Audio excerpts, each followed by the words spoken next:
Everyone, my self PP sir. तो आप लोगों के सामने सॉलिड स्टेट में नया टॉपिक पढ़ा रहा हूँ, वायर्ड।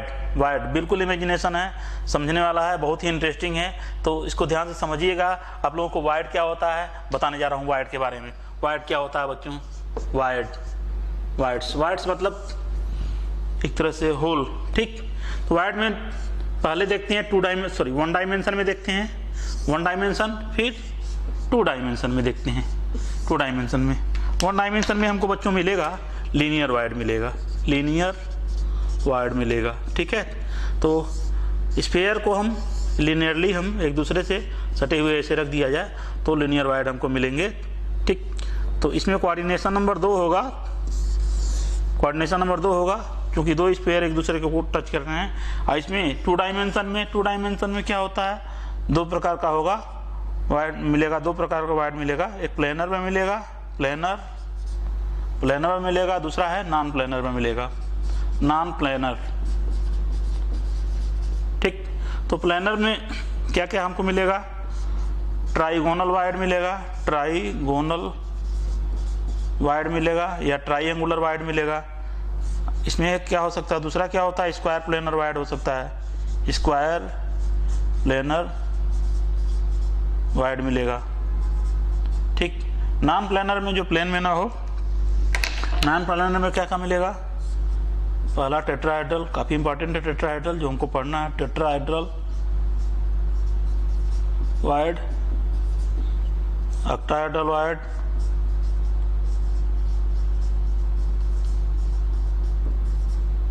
क्यूबिकल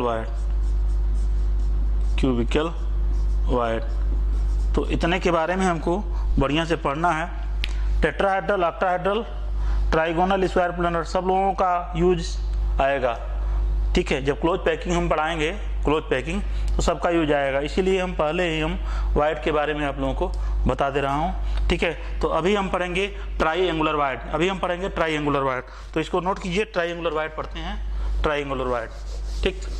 अभी इसको नोट कीजिए, आप लोग ट्राइएंगुलर वायर्ड पढ़ते हैं। हाँ, देखो ट्राइएंगुलर वायर्ड क्या होता है। तीन स्फीयर को, ये तीन स्फीयर हैं, तीन स्फीयर को ऐसे हम रखें, ऐसे कि इसके बीच में वायर्ड मिले, इसके बीच में मिले वायर्ड जगह मिले। तो इसको हम तीन स्फीयर लिए हैं, सटा के ऐसे रखे हैं, तो इसके बीच में गैप मिल रहा है, ये गैप। तो ये गैप बच्चों वायर्ड कहलाता है, क्योंकि तीन स्फीयर से सराउंडेड है। ये गैप तीन स्फीयर से सराउंडेड है, इसलिए इसको कहेंगे ट्राइएंगुलर वायर्ड। तो डिफिनेशन लिखेंगे ट्राइएंगुलर वायर्ड का। लिखो बच्चों, डिफिनेशन लिखो ट्राइएंगुलर वायर्ड।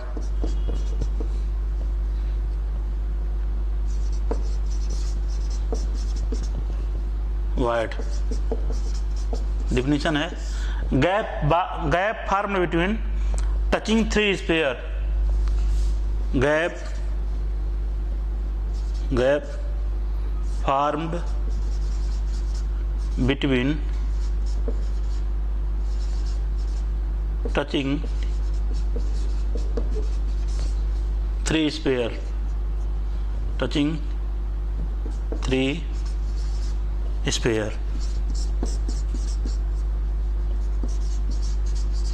ठीक है।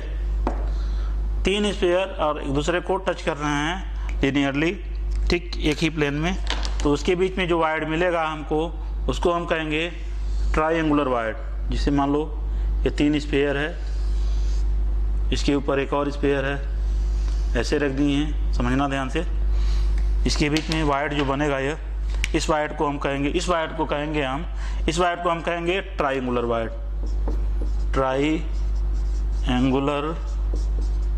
वायर्ड, ठीक, ट्राइएंगुलर वायर्ड।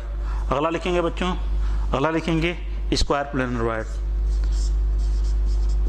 समझ में आ गया होगा, आसान है। हाँ, एक चीज़ और बताना चाहूँगा, कोऑर्डिनेशन नंबर कितना होगा इसमें? कोऑर्डिनेशन नंबर हमने बताया जितने स्फीयर एक दूसरे को टच करते हैं, तो कोऑर्डिनेशन नंबर कितना होगा कोऑर्डिनेशन नंबर? एक यहाँ टच करेगा, मान लो इसका सेंटर यहाँ सबको मिला हो गया, 3 बनेगा। सबको मान लो यहाँ मिला दिए ऐसे, ठीक है, ट्रायंगल बन गया। तो इसके लिए कोऑर्डिनेशन नंबर कितना हो गया? 3 हो गया, कोऑर्डिनेशन नंबर 3 हो गया, ठीक। स्क्वायर प्लेनर वायर्ड,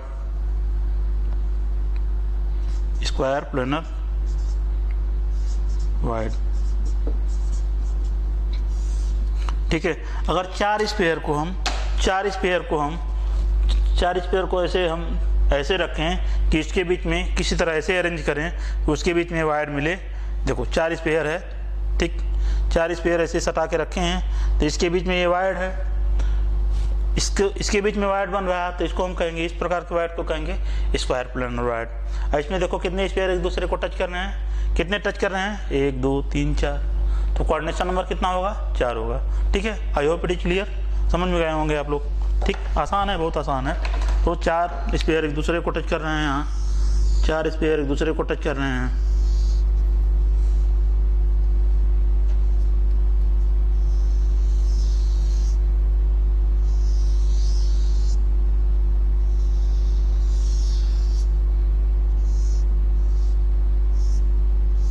डेफिनेशन लिख लो, gap formed between touching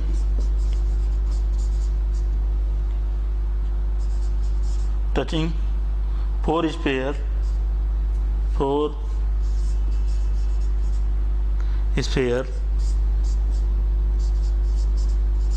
in same plane।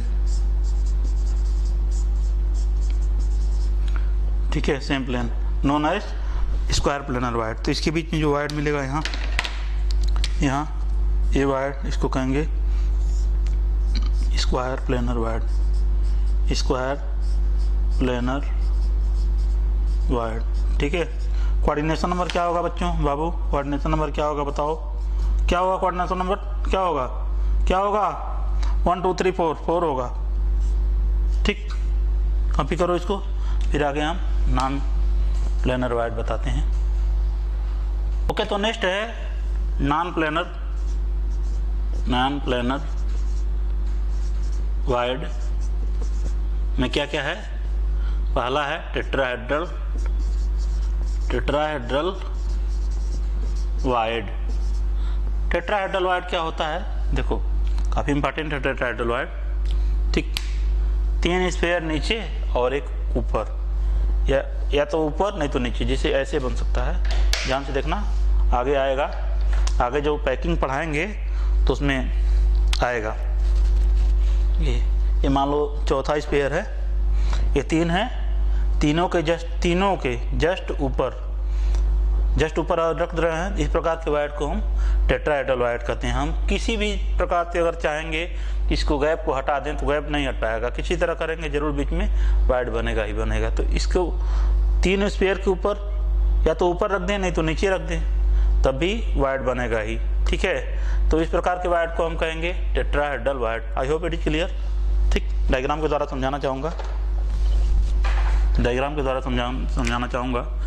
ये 3 स्पेयर हैं,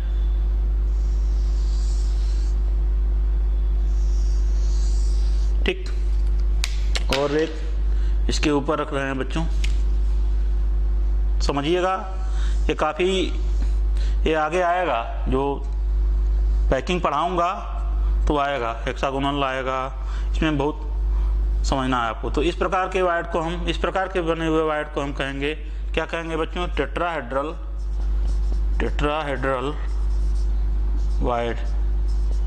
ठीक, टेट्राहेड्रल वायर। तो हम डिफिनेशन इसका लिख सकते हैं, gap farmed when 3 sphere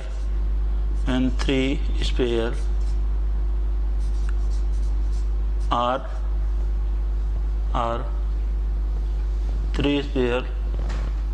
3 sphere are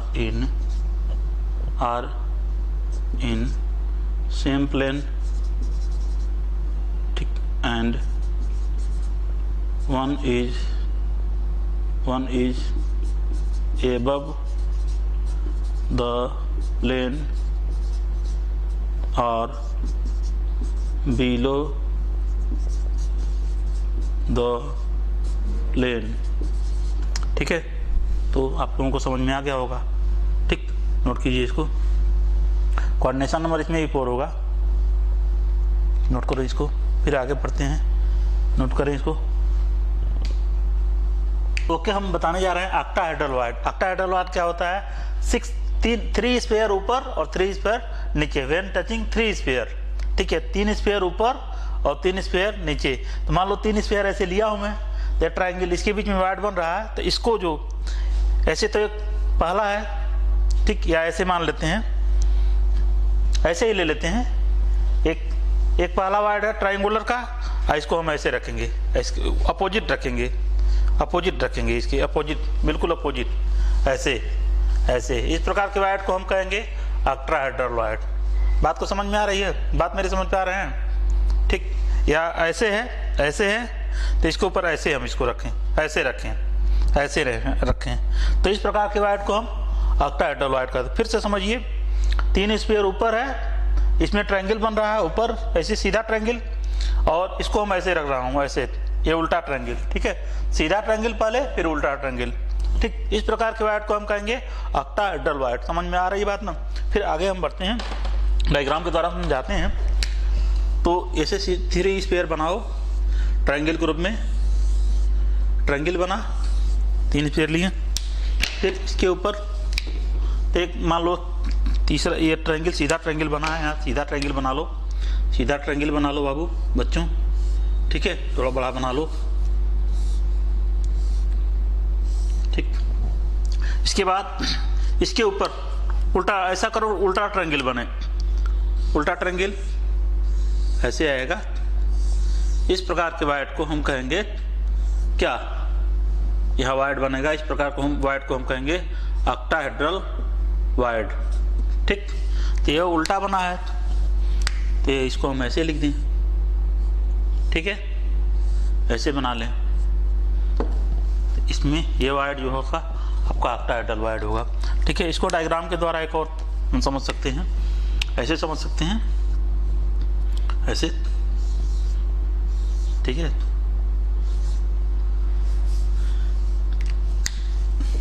तीन ऐसे है, चलो समझ लो इसको, ऐसे मान लो। ठीक है, बीच वाला पॉइंट है, यहाँ कुछ ऐसे मिलेगा। ठीक, ऑक्टाहेड्रल को ये रिप्रेजेंट करेगा। इसकी दूसरी पॉसिबिलिटी हो सकती है, तो डेफिनेशन लिख लो, when touching 6 sphere void form, when touching 6 sphere, लिख लो void formed when touching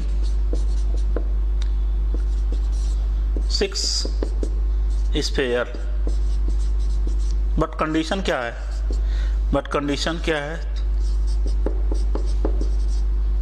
three sphere same plane, 3 sphere और सेम प्लेन प्लस 3 स्पेयर और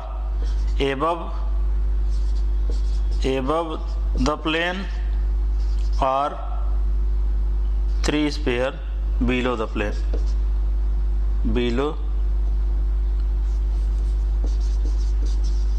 the plane। ठीक है, या तो 3 ऊपर रख सकते हो, न 3 नीचे रख सकते हो।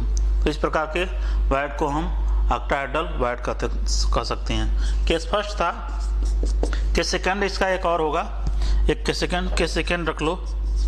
केस सेकंड क्या हो सकता है? 4 sphere same plane plus 1 above of the plane plus 1 below the plane। ठीक है, कुछ ऐसे बनेगा, तभी ऑक्टाहेड्रल बनेगा। फीलिंग थोड़ा लाना पड़ेगा, ठीक, फीलिंग थोड़ा लाना पड़ेगा। नहीं यार, गड़बड़ हो जा रहा है। देखिए, कुछ ऐसे बनेगा।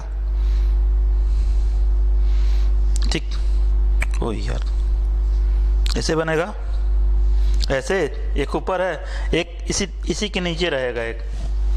ठीक, तो हम ऐसे बना सकते हैं,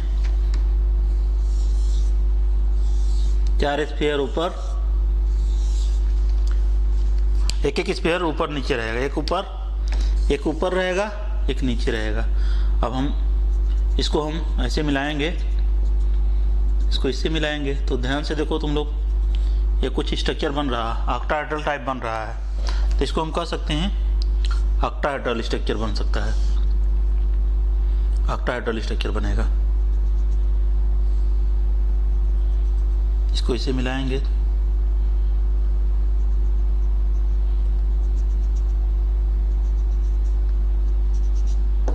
इसके बीच में वाइड बनेगा तो ऑक्टाहेड्रल वाइड बनेगा। ठीक है, तो ये तो रहा ऑक्टाहेड्रल के लिए कंडीशन। अब हम लिखेंगे क्यूबिकल वाइड, क्यूबिकल वाइड लिखेंगे, cubical void, cubical void.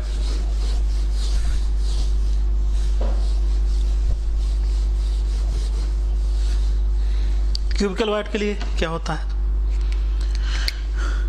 Cubical void, cubical wide में क्या होता है बच्चों?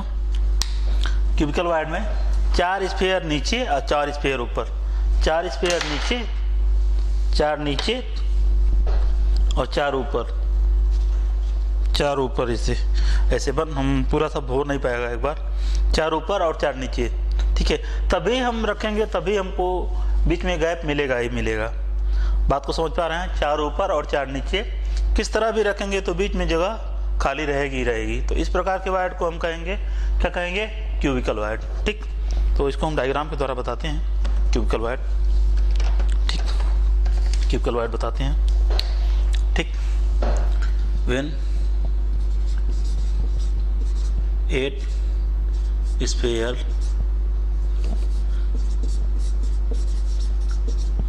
are touching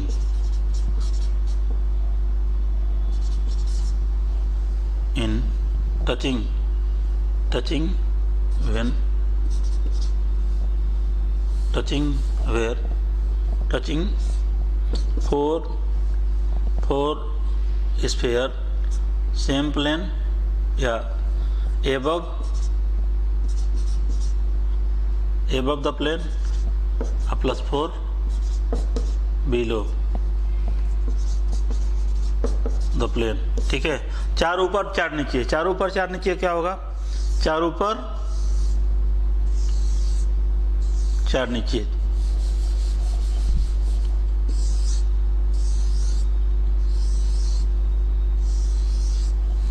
चार ऊपर 4 नीचे।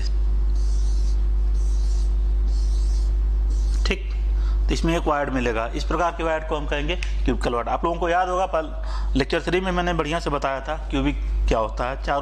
4 एटम ऊपर 4 एटम नीचे, तो हम एक क्यूब बन गया है, एक तरह से एक क्यूब बन गया है। क्यूब कैसे बनेगा?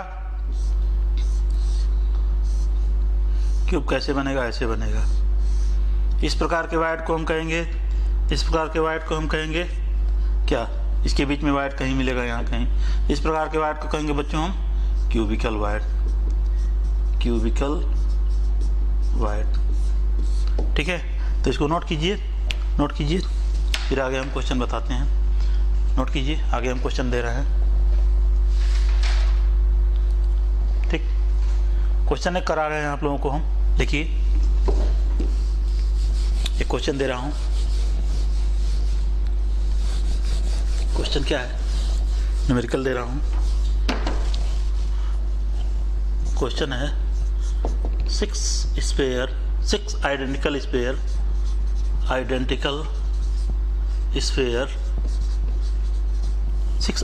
Sphere of radius r।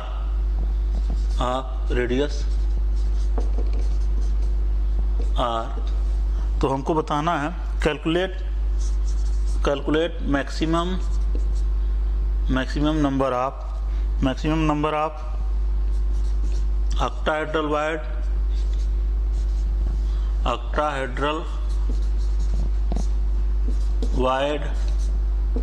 tetrahedral wide,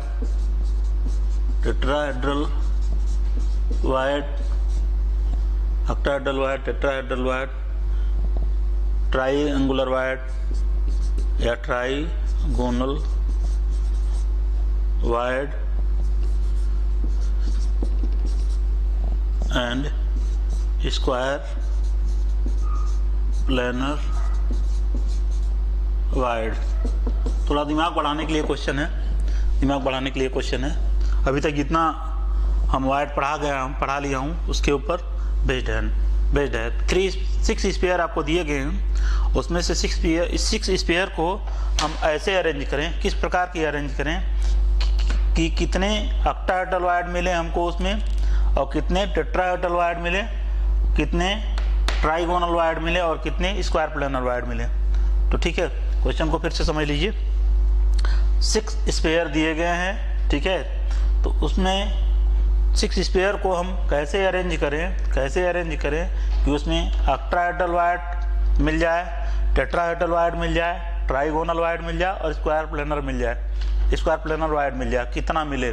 ठीक है, तो इस क्वेश्चन को हम करते हैं, इसको नोट कर लिए होंगे आप लोग, तो करते हैं। और मान लो हम 6 स्पेयर को हम अरेंज करें, पहला क्वेश्चन है, पहले हम ऑक्टाहेड्रल निकालते हैं वायर्ड, ऑक्टाहेड्रल वायर्ड निकालते हैं। तो अगर मान लीजिए 6 स्पेयर को हम टच करेंगे, रखेंगे, मेरा सॉल्यूशन क्या है, सॉल्यूशन फॉर ऑक्टाहेड्रल वायर्ड के लिए अगर हम देखें तो 6 तो है ही है, 6 तो पहले से था ही, ठीक। 6 स्पेयर तो हमको किसी तरह भी अरेंज करेंगे तो ऑक्टाहेड्रल वायर्ड मिलेगा ही। देखो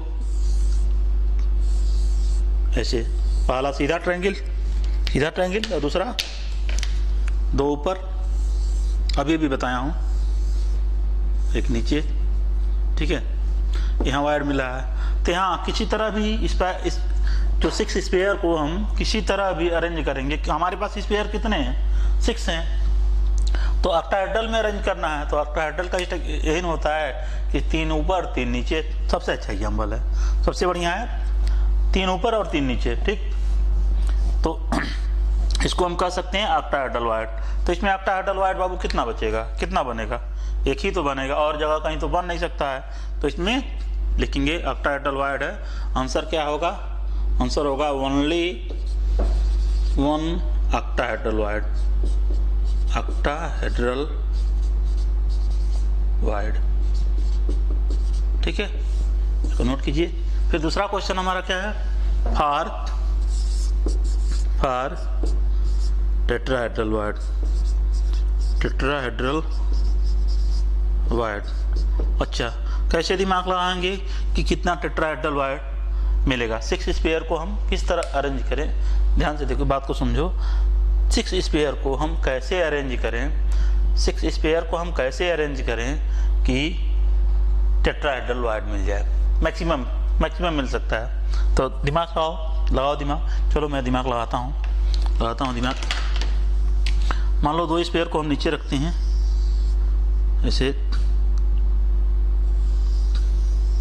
ऐसे रखें, एक स्पेयर को यहाँ रखें, एक स्पेयर को यहाँ रखें, कितने हुए, 4 हुए हैं, ठीक। टेट्राहेड्रल वायर्ड क्या होता है, 3 के ऊपर एक रखो, 3 के ऊपर एक रखो, ये पहला 3 है, दूसरा 3 है, तो इसके ऊपर रख दो, इन तीनों के ऊपर में रख दो। यहाँ समझना बच्चों, ध्यान से समझना, ठीक है। 3 के ऊपर एक रखे हो तो एक टेट्राहेड्रल वायर्ड, इन 3 के ऊपर भी रखो एक, ठीक। तो यहाँ टेट्राहेड्रल वायर्ड कितने मिल गए, दिखाई दे रहा है सामने, तो एक टेट्राहेड्रल वायर्ड है और दूसरा टेट्राहेड्रल वायर्ड है, यह पूछ सकता है ये टाइप का। तो क्या होगा, 2 टेट्राहेड्रल वायर्ड, हमारा आंसर क्या होगा, 2 टेट्राहेड्रल वायर्ड, ठीक है। अगला क्वेश्चन क्या था, अगला क्वेश्चन हमारा था ट्रायंगुलर वायर्ड, ठीक है। इसको नोट कीजिए, ट्रायंगुलर बता रहे हैं, इसको नोट कीजिए, ठीक। ट्रायंगुलर वायर्ड बता रहे हैं, ट्रायंगुलर वायर्ड, ठीक। कुछ ऐसे अरेंज करना है बच्चों, ट्रायंगुलर वायर्ड बताते हैं।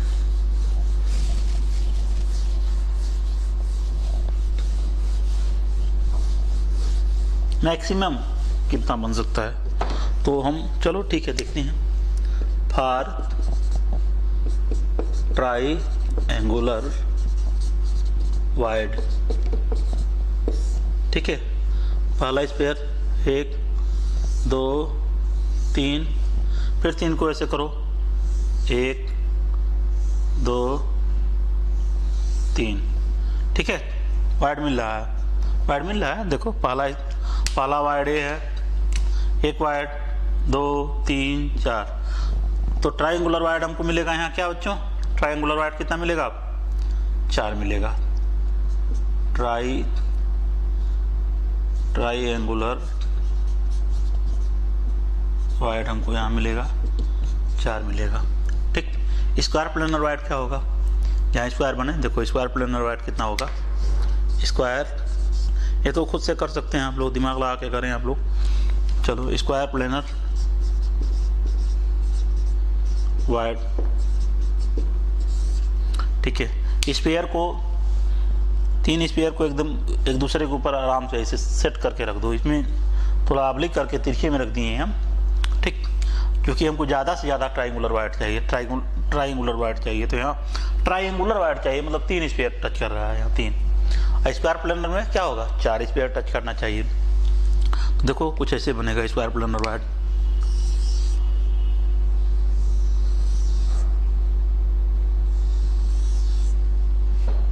एक दूसरे के ऊपर रखना है, ठीक है बच्चों, बाबू लोग देखो। चलो अब देखो ये स्क्वायर बन रहा, एक तरह से स्क्वायर ही है ना, ठीक है, ये स्क्वायर ही तो है, ठीक है, पहला स्क्वायर, दूसरा स्क्वायर, ठीक है। तो कितने स्क्वायर प्लेनर वाइड होंगे,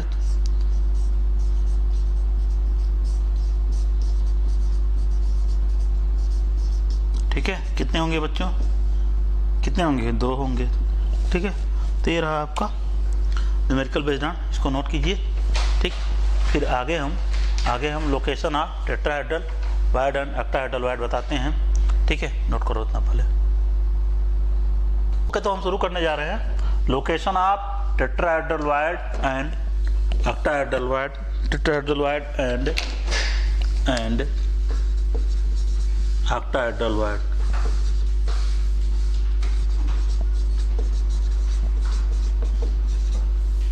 in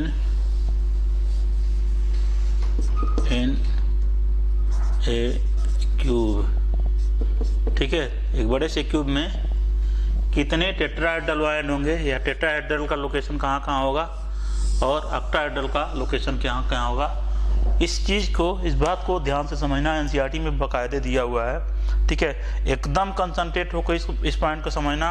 अगल बगल है, अगल बगल जो भी डिस्टर्बेंस है उसको किनारे कर देना। मोबाइल अगर हो, मोबाइल बज रहा हो, मोबाइल को एकदम साइलेंट करके किनारे रख देना, किसी से बात नहीं करना, अगल बगल जो भी कुछ हो एकदम सब शांत रहे, दिमाग एकदम स्थिर करके समझना, तभी समझ में आएगा। एनसीईआरटी में दिया हुआ अभी समझाएंगे आपको, ठीक है, एनसीईआरटी में डायग्राम भी दिखाएंगे, ध्यान से देखना कैसे होगा। मेरे साथ डायग्राम सब लोग बनाएंगे, मेरे साथ सब लोग डायग्राम बनाएंगे। पहले लिखेंगे location of tetrahedral wide in a cube, पहले लिखेंगे location of tetrahedral wide in a cube, location of tetrahedral wide in a cube, ठीक है। तो क्यूब तो हम जानते ही हैं, ठीक है, ये आपका क्यूब है, ठीक है, क्यूब को सामने रख ले रहा हूँ मैं, कहीं गड़बड़ ना हो। क्यूब को मैं सामने रख लिया हूँ, मैं बना रहा हूँ क्यूब का स्ट्रक्चर, मेरे साथ सब लोग डायग्राम बनाएंगे। देखो बच्चों, जो पुराना वाला डायग्राम था, पहले लेक्चर 3 में बताया था मैंने, इसे बनाओ डायग्राम।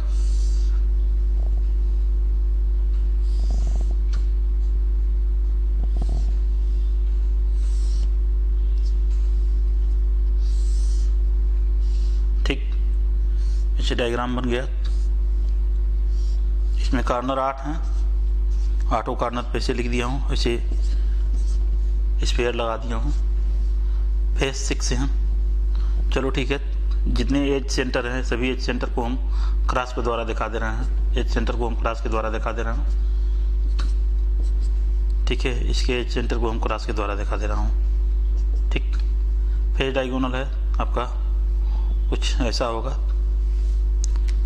फेस, एक फेस यहाँ होगा, एक फेस यहाँ होगा, एक फेस यहाँ होगा, एक फेस यहाँ होगा। अभी दूसरा वाला फेस भी बता दूंगा, ठीक है, क्योंकि हम फेस को भी मिला लें, पहले इसको मिला लेते हैं। एच सेंटर को मिला लेते हैं। एच सेंटर को मैं बता चुका हूँ आप लोगों को, इसको बताने का तरीका, ड्रा करने का तरीका बता दिया हूँ, फिर भी सीख लीजिए।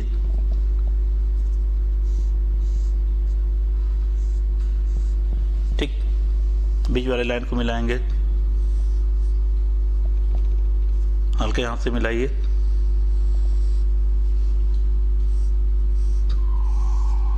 जितना सही डायग्राम बना लेंगे उतना सही आप लोगों के लिए बढ़िया है। इसको इससे मिलाएंगे, इसको इससे, इसको इससे, इसको इससे।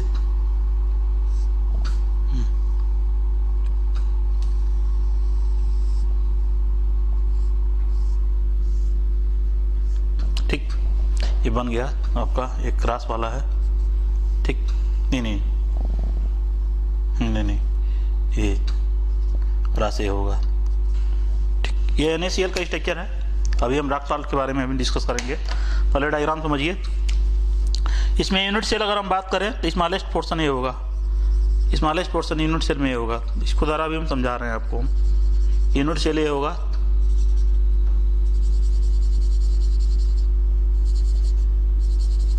एक यूनिट सेल होगा।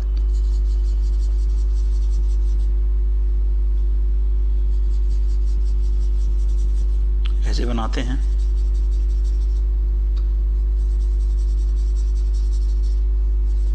ठीक है, एक यूनिट सेल, छोटा सा यूनिट सेल दिखाई दे रहा है। इसको मैं यहाँ और लिख लूँ, यहाँ बना ले रहा हूँ, ऐसे बना ले रहा हूँ, छोटा सा करके मैं यहाँ बना ले रहा हूँ, नीचे बना दूँ यहाँ।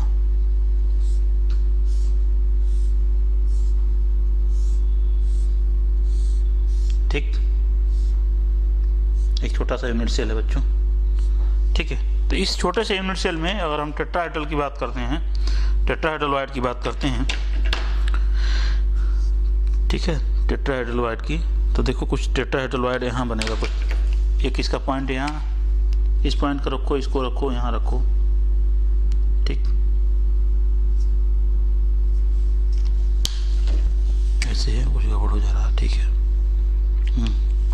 इसको मिलाएंगे, इसको इससे मिलाएंगे, एक यहाँ है, इसको इससे मिलाएंगे, फिर इससे, फिर ऐसे ऐसे।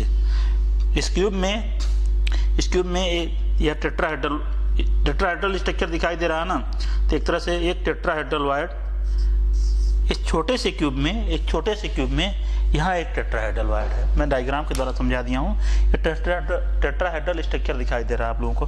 आप लोग पढ़े होंगे टेट्राहेड्रल स्ट्रक्चर कुछ ऐसे होता है। ठीक है, ऐसे कुछ होता है ना बाबू बच्चों, तो उसी टाइप मिला हुआ है टेट्राहेड्रल वाइड। ठीक है, तो टेट्राहेड्रल स्ट्रक्चर एक मिल गया छोटे से क्यूब में। मेरी बात को समझ पा रहे हैं? इस छोटे से क्यूब में ध्यान समझिएगा, इस छोटे से क्यूब में एक टेट्राहेड्रल वाइड मिल रहा है। इस बड़े से क्यूब में कितने क्यूब हैं आइडेंटिकल? तो ध्यान से देखिए, आप लोग दिमाग लगाइए, कितना बनेगा, कितना क्यूब होगा। चलिए ठीक है, दिमाग लगा लिए होंगे आप लोग। चलिए देखता हूँ, 8 बनेगा। 1 2 और 2 पीछे होगा, एक ऊपर एक नीचे, इसके पीछे दिखाई दे रहा है पीछे। 1 2 3 4 5 6 7 8 बनेंगे। और प्रत्येक क्यूब में एक एक ऐसे क्या होंगे, टेट्राहेड्रल वाइड होंगे। तो इस बड़े से क्यूब में टेट्राहेड्रल वाइड कितने होंगे? 8 होंगे।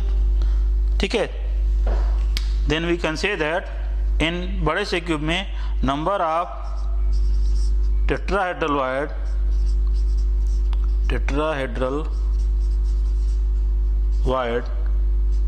कितना होगा बच्चों? 8 होगा। ठीक है बच्चों, बाबू लोग, ठीक है, तो टेट्राहेड्रल वाइड इसमें 8 होगा। बात समझ पा रहे हैं? दूसरा तरीका ये बता दे रहा हूँ। मान लीजिए तरीका बहुत कॉम्प्लिकेटेड लग रहा है, तो दूसरा तरीका, लेकिन मेरे ख्याल से आसान तरीका है। दूसरा तरीका देख लीजिए, दूसरा तरीका देखिए कैसे दूसरा तरीका होगा। दूसरा तरीका ठीक है, समझ जाएंगे तो बढ़िया है। दूसरा मेथड, ये मान लो क्यूब है, बड़ा सा एक क्यूब है मान लो। ठीक है बाबू, एक बड़ा सा क्यूब ले लिए हैं। ठीक, समझाने का है। ठीक, ध्यान से बात को समझना। इस बड़े से क्यूब में मान लो एक क्यूब है, तो इसमें बॉडी डायगोनल को क्या होगा? तो बॉडी डायगोनल यहाँ से और यहाँ तक ले जाएंगे तो बॉडी डायगोनल होगा। तो एक चीज़ जान जाओ, इसका बॉडी डायगोनल मान लो ये होगा, ठीक है, और ठीक इसका बॉडी डायगोनल ये होगा शायद, इसका ये होगा, ठीक, इसका ये होगा, ठीक, इसका ये होगा और इसका ये होगा, ठीक है। तो एक क्यूब में कितने बॉडी डायगोनल होंगे? 4 होंगे। देखो 1 2 2 और 2 4 बॉडी डायगोनल होंगे। और एक बॉडी डायगोनल पे 2 टेट्राहेड्रल होते हैं। एक बॉडी डायगोनल में 2 टेट्राहेड्रल होते हैं, ठीक है। One body diagonal contain one body diagonal contain one tetrahedral wire, then 4 body diagonal contain, sorry 2 होगा ना, एक body diagonal contain 2 tetrahedral void, ठीक है, यहाँ भी दिखा दे रहे हैं, ठीक है। एक body diagonal contain 2 tetrahedral void, then 4 body diagonal contain 4 to 8 tetrahedral void, ठीक है। समझ में आ रहा है बात? ये समझे होंगे, डायग्राम के द्वारा एनसीईआरटी में बहुत बढ़िया दिया हुआ है, समझिएगा ध्यान से, एनसीईआरटी है, ठीक। आज देखते हैं, हिंदी मीडियम का ले लिया हूँ, सस्ती पड़ गई है थोड़ा। देखिए एनसीईआरटी बुक रहनी चाहिए, ठीक है, एनसीईआरटी रहनी चाहिए सबके पास। यहाँ देखो ये डायग्राम में ध्यान से देखो, ये बड़ा सा क्यूब है, ये बड़ा सा क्यूब है, बड़े से क्यूब में बच्चों, बड़े से क्यूब में एक छोटा सा क्यूब यहाँ दिखाई दे रहा है, यहाँ बड़े से क्यूब में छोटा सा क्यूब है, और इस क्यूब को यहाँ निकाल लिया हूँ तो देखो एक टेट्राहेड्रल मिला है। तो ऐसे ऐसे 8 बनेंगे ना बच्चों, बाबू ऐसे ऐसे 8 बनेंगे, तो ऐसे ऐसे, तो इस बड़े से क्यूब में टेट्राहेड्रल वायर कितने होंगे? 8 होंगे, ठीक है, ठीक है, समझ में आ गया? नहीं तो दूसरा तरीका हो, ठीक, ध्यान से समझना, इस पर न्यूमेरिकल भी करवाएंगे, न्यूमेरिकल कराएंगे। अब हेडिंग डालेंगे आप लोग, location of octahedral void in a cube, heading डालेंगे location of octahedral void in a cube. इसको मिटा रहे हैं, देखो location of octahedral void in a cube, location of octahedral void in a cube, ठीक। चलो मेरे साथ पुराना डायग्राम फिर से बनाना पड़ेगा, वैसे ही डायग्राम बनाइए, चलिए बनाता हूँ, वैसे बनाइए, मेरे साथ बनाइए, चलिए मैं बना दे रहा हूँ, फट जल्दी, ठीक, बना दे रहा हूँ, जल्दी बन जाए, घबरा के नहीं, आराम से। इतना बार प्रैक्टिस कर लीजिए कि आप लोगों को आदत बन पड़ जाए। इस डायग्राम को थोड़ा सा ऊपर, इसको जितना ऊपर ले जाएंगे उतना सुंदर क्यूब बनेगा। ध्यान से देखिएगा, इस लाइन को, दूसरी वाली लाइन को जितना ऊपर से ले जाएंगे उतना सुंदर क्यूब बनेगा, ठीक है। कई तरह से बना सकते हैं आप इसको, मैं ऐसे बनाते रहा हूं।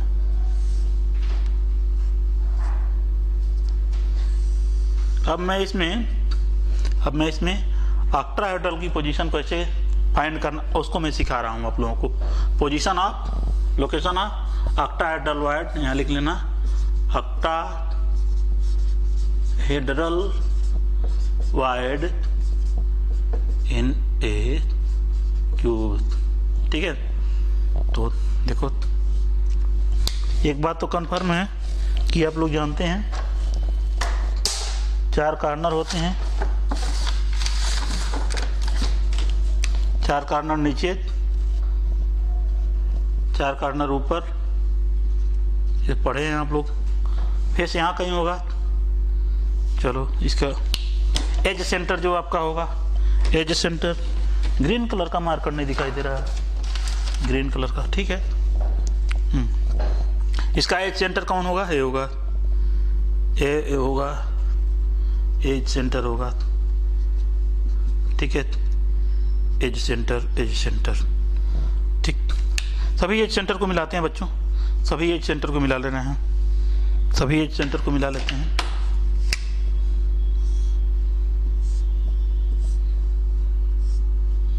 ठीक। और इसको ऐसे मिलाते हैं, ऐसे मिलाएंगे,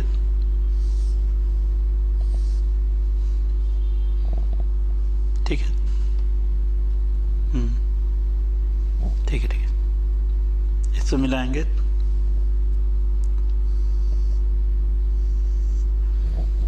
देखते हैं इसमें स्फीयर वाला जो है ये एक और छूटा हुआ है, ये लाइन छूट गई है।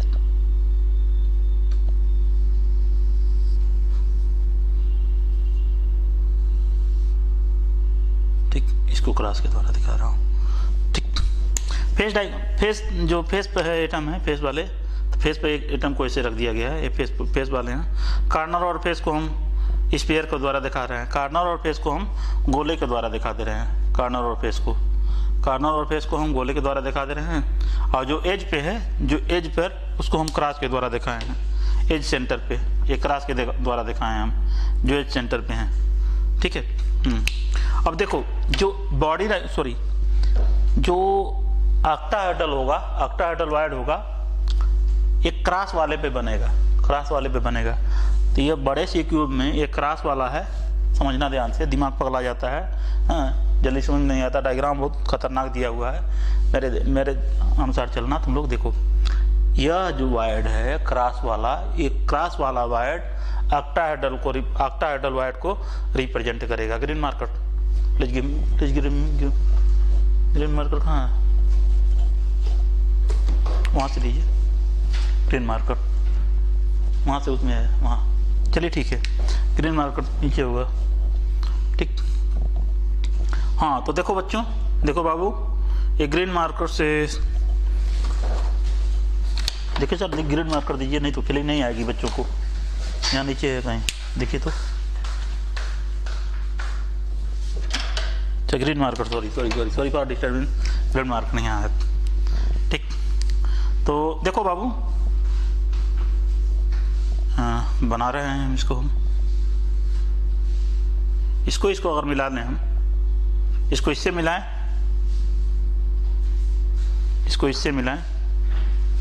ठीक है, और इसको इससे मिलाएं, थोड़ा सा बड़ा बन गया है।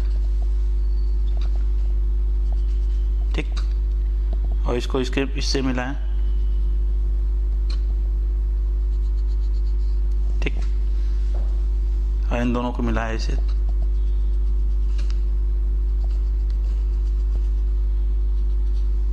देखो, क्या ये बीच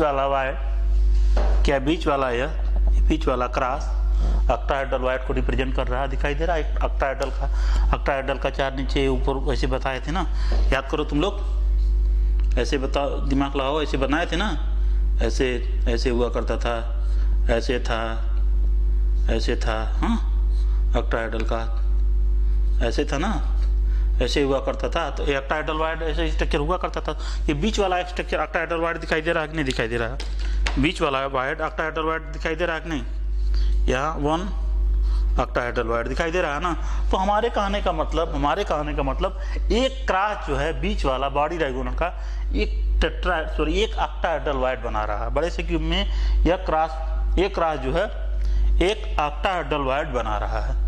तो हमारे कहने का मतलब क्रॉस हर हालत में ऑक्टाहेड्रल वायड बनाएगा, और ये जो स्फीयर है गोलक टाइप में है, ये टेट्राहेड्रल वायड बना रहा है। तो हम क्रॉस के देखेंगे, तो एक तो बॉडी डायगोनल पे है और ये जो है एज सेंटर पे है। तो हम कैसे कैलकुलेट करेंगे कि कितने नंबर ऑफ ऑक्टाहेड्रल वायड होंगे। तो ध्यान से देखो, एक तो हमको दिखाई दे दिया है बॉडी डायगोनल पे एक ऑक्टाहेड्रल वायड हो। यह ऑक्टाहेड्रल वायड स्ट्रक्चर कॉम्प्लिकेटेड नहीं है, आसान है, बस प्रैक्टिस करो, आ जाएगा समझ में। देखो, ऑक्टाहेड्रल स्ट्रक्चर बना, एक बॉडी इसके बीचों बीच में एक ऑक्टाहेड्रल वायड बन रहा है। तो हम कह सकते हैं क्रॉस वाला हर हालत में, ये भी क्रॉस वाला, जितने भी क्रॉस हैं सभी क्रॉस ऑक्टाहेड्रल वायड बनाएंगे। तो नंबर ऑफ ऑक्टाहेड्रल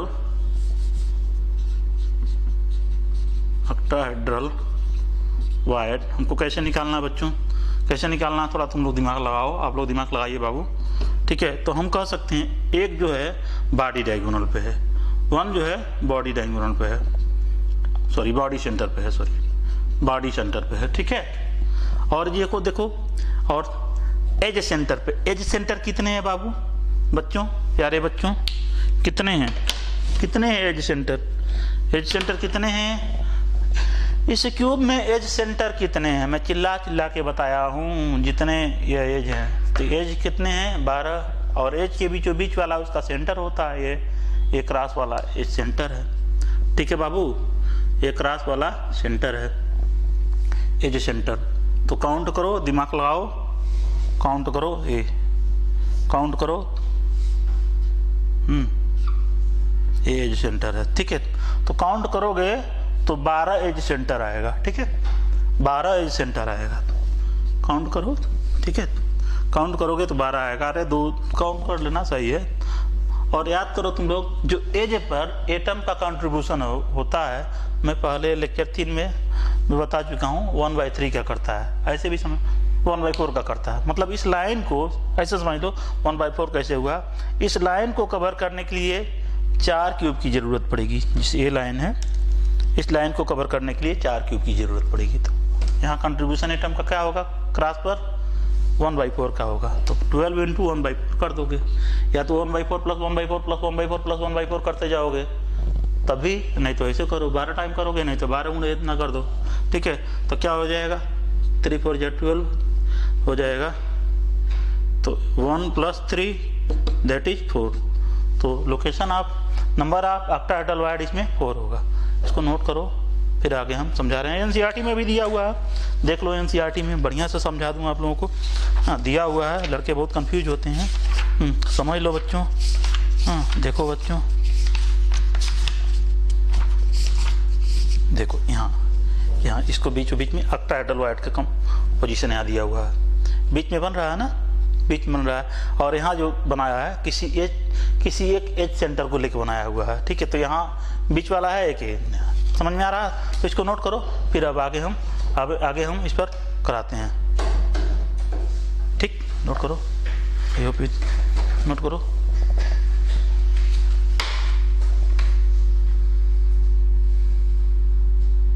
तो अभी आप समझे हैं location of octahedral in a cube, ठीक है। तो effective number of octahedral in CCP structure, मतलब क्यूबिक पैक्ड स्ट्रक्चर, मैं बताऊंगा अभी, ठीक है, जब पैकिंग बताऊंगा तो आएगा। अभी हम ये सब जान के बता दिए, क्योंकि पैकिंग समझने में आपको दिक्कत ना आए, पैकिंग, ठीक है। तो अपने दिमाग में रखिएगा KIM मतलब कीप इन माइंड, ठीक।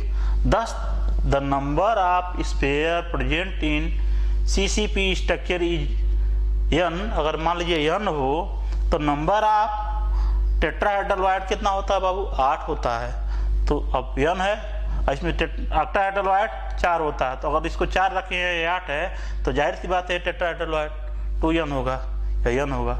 तो कहने का मतलब अगर ये ऑक्टाहेड्रल n है तो टेट्राहेड्रल 2n होगा। ये एनसीईआरटी में दिया हुआ है, इस पर न्यूमेरिकल भी खूब पूछा जाता है, इंपॉर्टेंट है, समझ लेना इसको, ठीक है। देन आई होप आपको समझ में आया होगा, ठीक है। तो अभी लगे हाथ मैं आपको रॉक साल्ट NaCl का स्ट्रक्चर भी बता देता हूँ, पहले तब तक इसको नोट कीजिए, रॉक साल्ट का स्ट्रक्चर हम बताने जा रहे हैं।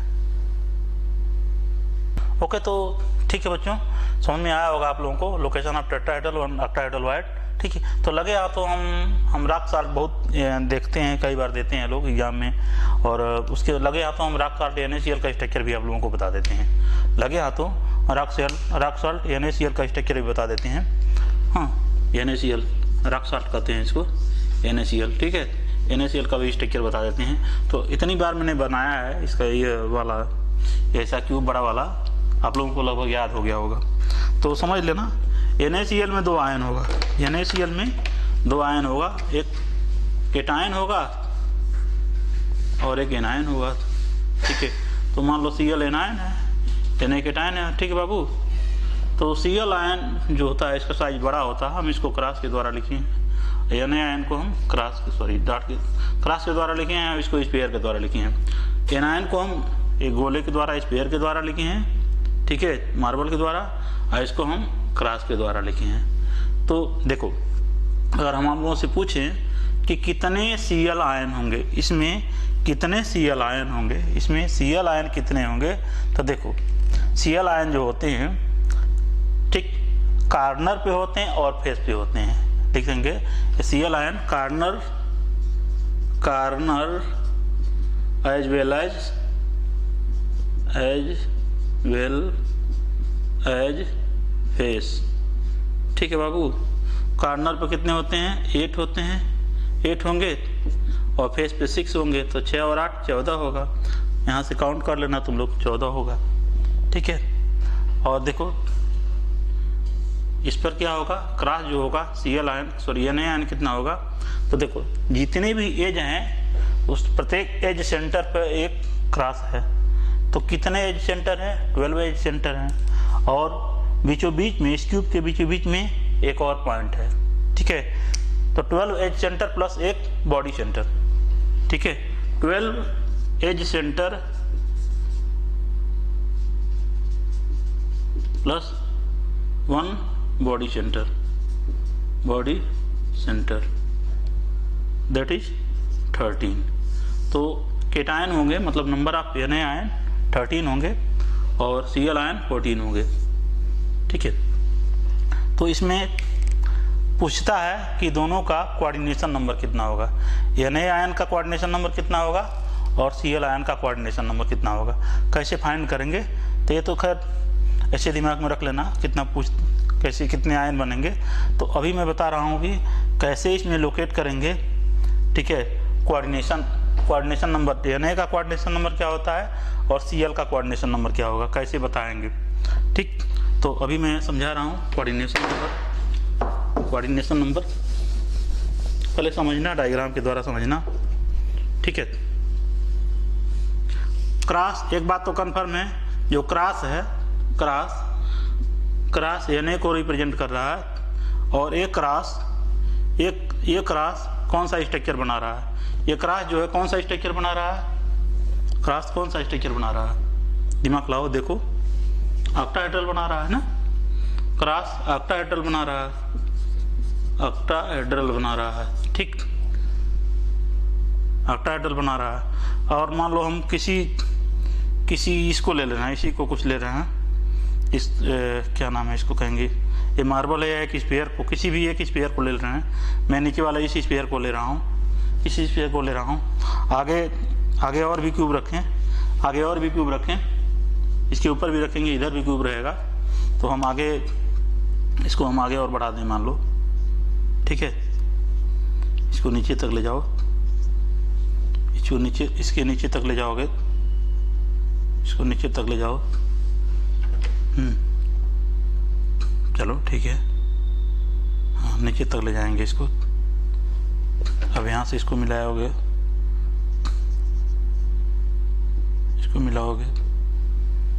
तो कुछ आपका देखो, ये जो क्या नाम है, इसको कहेंगे स्फीयर है। ठीक है, या स्फीयर टाइप है। तो ये भी देखो, ये भी ऑक्टाहेड्रल बना रहा है,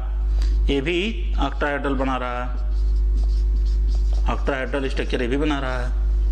ठीक है, तो और इसको हम कहेंगे Cl आयन और इसको कहेंगे Na ion.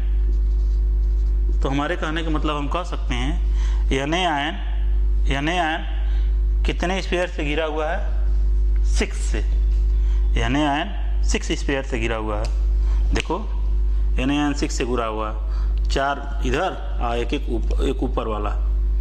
Na ion 6 Cl से घिरा हुआ है, Na आयन 6 Cl से घिरा हुआ है। Cl जो है, Na से Cl कितने हैं, इस Na से Cl यहाँ थोड़ा बढ़िया बता दूँ, इस Na या क्रॉस वाला Na है, इस Na से Cl 6 से जुड़े हुए हैं, 6 से जुड़े हुए हैं, 1 2 देखो 3, ये देखो 1 2 3 4 5 6। ठीक है बाबू, 6 जुड़े हुए हैं, इस Na से 6 Cl जुड़े हुए हैं।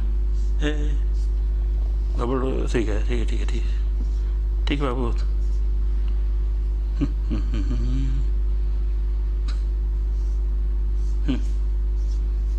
2 2 4 2 6। तो तो देखो this Na is surrounded by 6 Cl ion, this Na is surrounded by 6 Cl ion. तो कोऑर्डिनेशन नंबर Na का कितना होगा बाबू? 6 होगा। तो लिखेंगे this Na is surrounded by 6 Cl ion, hence coordination number of Na is कितना? 6। या इसमें देखेंगे ऑक्टाहेड्रल के लिए देखेंगे तो ऑक्टाहेड्रल जो है ऑक्टाहेड्रल देखो ये है ना, इसको क्रॉस करो, इसको क्रॉस करो, ये Cl, इसी तरह Cl भी होगा, Cl भी तो Cl को ऐसे यहाँ रख लो, डायग्राम बना लो यहाँ, Cl ये नहीं होगा,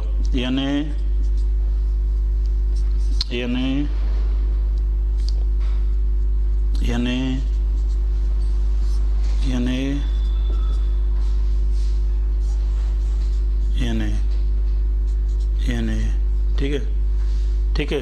यह Cl जो है, यह Cl is surrounded by 6 Na, ठीक है। Hence coordination number of Cl is कितना? 6। तो दोनों हम कह सकते हैं दोनों का कोऑर्डिनेशन नंबर, दोनों का Na का कोऑर्डिनेशन नंबर और Cl का कोऑर्डिनेशन नंबर, दोनों का Na का कोऑर्डिनेशन नंबर 6 होगा और Cl का भी कोऑर्डिनेशन नंबर 6 होगा, ठीक है। तो ये रहा बच्चों NaCl का स्ट्रक्चर। इसके एग्जाम्पल क्या क्या हो सकते हैं, इसके एग्जाम्पल लिख लो बच्चों, लिख लो NaCl, LiCl, KBr, AgBr, ठीक है, MgO, etc, ठीक है। तो ठीक है बच्चों, आप लोगों को और मेरा लेक्चर थोड़ा सा भी अच्छा लगे, मेरे प्यारे बच्चों, मेरे भाइयों, मेरे बहनों, प्यारे दोस्तों, अगर मेरा लेक्चर थोड़ा सा भी अच्छा लगे तो प्लीज़ उसको लाइक कर दो, सब्सक्राइब कर दो। तब तक के लिए बच्चों बाय बच्चों, thank you so much, bye.